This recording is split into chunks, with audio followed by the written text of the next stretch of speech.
मैं पिछले कुछ समय से देख रहा हूं कि देश में नेशनल और इंटरनेशनल सेमिनार्स, कॉन्फ्रेंसेस, समिट्स और वर्कशॉप में डिफेंस इंडस्ट्री को लेकर एक डेडिकेटेड सेशन रखा जा रहा है। जब भी कहीं कोई कार्यक्रम होता है तो जरूर इसके लिए कोई ना कोई डेडिकेटेड सेशन होगा। और हमारी डिफेंस इंडस्ट्री की आत्मनिर्भरता का विषय लोगों का ध्यान स्वाभाविक रूप से आकर्षित कर रहा है इस समय, और इस तरह के इवेंट्स में अपनी महत्वपूर्ण जगह बना रहा है। और मैं आप सबको जानकारी होगी, लेकिन विदेशों में भी जो मुझे बातचीत करने का अवसर मिलता है, मैं देखता हूं दुनिया को भी अब एहसास हो गया है कि भारत डिफेंस के मामले में अब सेल्फ रिलायंट बनना चाहता है, उसका फर्म कन्विक्शन है। इसलिए बातचीत करते समय भी इस बात का वो लोग ध्यान रखते हैं। सेल्फ रिलायंट इंडिया के लक्ष्य को प्राप्त करने में इंडियन डिफेंस इंडस्ट्री के महत्व और योगदान क्या है, इस बारे में भी आप अच्छी तरह जानते हैं, इसलिए उसको एलेबोरेट नहीं कर पाते। साथियों, आप में से किसी को भी यह बात मानने से इनकार नहीं होगा कि किसी भी राष्ट्र अथवा किसी भी समाज की प्रगति के लिए जो सबसे बेसिक चीज होती है वह सिक्योरिटी, वह सुरक्षा होती है। समाज चाहे कितना भी ज्ञानवान क्यों न हो, कितना भी गुणवान क्यों न हो, चाहे कितने संस्कारवान क्यों न हो, चाहे कितना ही प्रॉस्परस क्यों न हो, पर सुरक्षा नहीं है तो नॉलेज और प्रॉस्पेरिटी भी अधिक दिनों तक नहीं चल पाती है, अधिक दिनों तक वो स्थिर नहीं रह सकती है।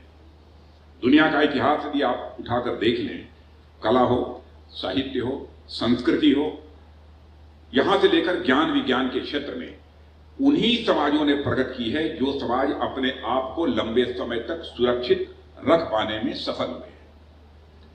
अपने देश के संदर्भ में देखें तो नालंदा, तक्षशिला, विक्रमशिला जैसे विश्वविद्यालयों की ख्याति समस्त विश्व में उसी कालखंड में व्याप्त हुई जिस कालखंड में तत्कालीन हमारा यह भारत का समाज पूरी तरह से सुरक्षित था।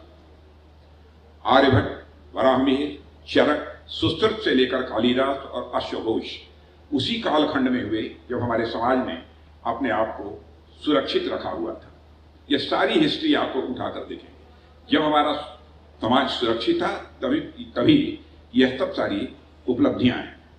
दुनिया भर की अर्थव्यवस्था में जहां तक भारतीय अर्थव्यवस्था का प्रश्न है, तो भारतीय अर्थव्यवस्था का कंट्रीब्यूशन तभी तक महत्वपूर्ण रहा जब तक भारतीय समाज ने अपने आप को पूरी तरह से सुरक्षित बनाकर रखा।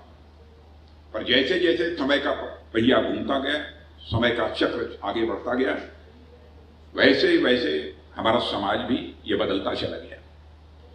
कुछ हिस्टोरिकल रीजंस थे, कुछ ऐतिहासिक कारण थे जिन कारणों से भारतीय समाज के बीच यूनिटी का ह्रास, एकता का ह्रास होता चला गया और उनकी सुरक्षा की कड़ी स्वाभाविक रूप से कमजोर पड़ती चली गई। जैसे जैसे हमारे समाज का सुरक्षा चक्र टूटता गया, वैसे वैसे हमारे समाज की प्रॉस्पेरिटी भी गर्त में जाने लगी।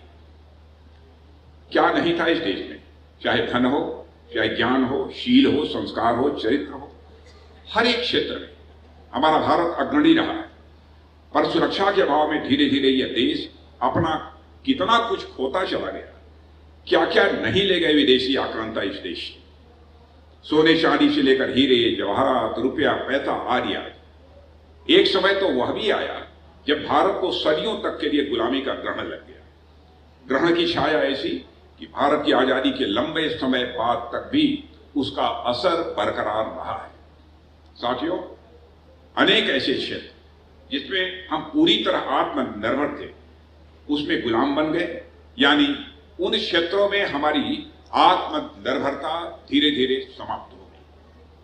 खाने पीने से लेकर पहनने ओढ़ने की वस्तुओं और परिवहन के साधनों तक के लिए हम दूसरे देशों पर निर्भर होने के को मजबूर हो गए। जाहिर है हमारा डिफेंस इंडस्ट्रियल कॉरिडोर भी उनमें से एक था। परिणाम यह हुआ कि वेपन, इक्विपमेंट और प्लेटफॉर्म्स की आपूर्ति के लिए हमने दूसरे देशों की सहायता ली, और कब यह सहायता हमारी हैबिट बन गई, आदत बन गई, यह हमें पता भी नहीं चला। और आज जब मैं सरकार और इंडस्ट्री के अथक प्रयासों से हमारी डिफेंस इंडस्ट्री को लगातार आगे बढ़ते हुए मैं देख रहा हूं, तो मैं मान सकता हूं कि वह दिन दूर नहीं है जब सुरक्षा हो या फिर आर्थिक समृद्धि यानी हमारी इकोनॉमिक प्रॉस्पेरिटी, हमारा देश पुनः अपना वही गौरव हासिल करेगा जिसका वह हकदार है। ले गए होंगे विदेशी आक्रांता हमारा धन, ले गए होंगे विदेशी आक्रांता हमारा धन, हीरे जवाहरात, उद्योग, धंधे, रुपए, पैसे, पर एक चीज वे नहीं ले जा सके, वह है हमारी जिजीविका, हमारी जीवटता और आगे बढ़ने की हमारी और कुछ कर गुजरने की हमारी ललक, जो किसी अंतः सलीला की तरह अंदर ही अंदर चली आ रही थी और अब अवसर पाकर अब वह उभर कर दुनिया के सामने आई।